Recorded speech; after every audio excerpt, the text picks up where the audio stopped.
Halo semuanya, kembali lagi dengan saya. Di sini mewakili teman-teman kelompok 5. Hari ini kita akan membahas tentang resesi ekonomi Indonesia di tahun 2020. Apa sih resesi ekonomi itu? Resesi ekonomi adalah periode penurunan ekonomi sementara di mana perdagangan dan aktivitas industri berkurang. Umumnya ditandai dengan penurunan PDB dalam 2 kuartal berturut-turut. Apa sajakah indikator suatu negara mengalami resesi? Tanda pertama dari resesi yang akan terjadi di salah satu indikator ekonomi unggulan seperti pekerjaan di bidang manufaktur. Contoh pada pabrikan menerima pesanan besar beberapa bulan sebelumnya, dan jika itu menurun seiring waktu, begitu pula pekerjaan pabrik. Tanda kedua, penurunan permintaan konsumen biasanya merupakan penyebab di balik perlambatan pertumbuhan. Saat penjualan menurun, bisnis berhenti berkembang. Apa saja dampak yang timbul dari resesi? Resesi bersifat merusak, destruktif, karena biasanya menciptakan pengangguran yang tersebar luas. Itulah sebabnya begitu banyak yang biasanya terkena dampaknya ketika resesi terjadi. Ketika tingkat pengangguran meningkat, pembelian konsumen semakin turun yang berakibatkan bisnis bisa bangkrut. Bagaimana cara penyelesaian masalah resesi? Resesi dan krisis ekonomi selalu saja berulang yang dialami dunia dan negeri ini. Jika ditelaah dengan seksama, adanya penerapan sistem ekonomi kapitalislah penyebab utama problem ini.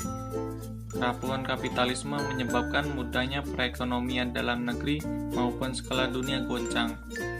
Sebab ekonomi kapitalisme berdiri di atas sektor non-real dan sistem ribawi, sehingga rentan terjadi krisis ekonomi.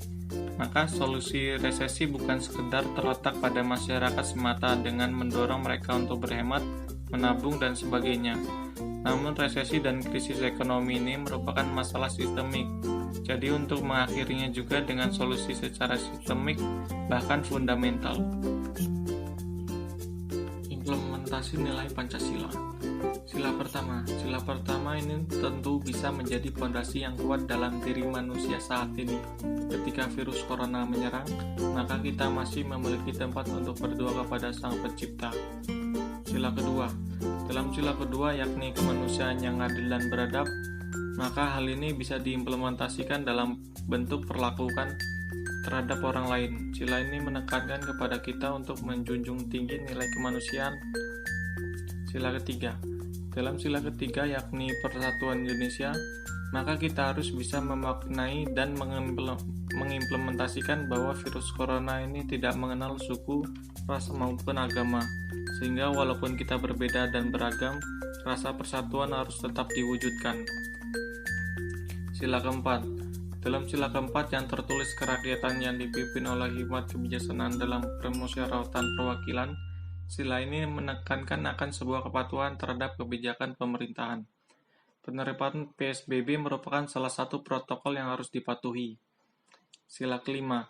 Dalam sila kelima yakni keadilan sosial bagi seluruh rakyat Indonesia, memiliki makna bahwa negara Indonesia harus adil dalam urusan kesejahteraan sosial bagi rakyatnya. Salah satu cara mengimplementasikan sila kelima ini adalah dengan cara menyalurkan bantuan dari pemerintah secara transparan dan jujur. Kesimpulan, resesi ekonomi memang sulit meski dunia telah mengalaminya beberapa kali, jauh sebelum resesi karena COVID-19 saat ini.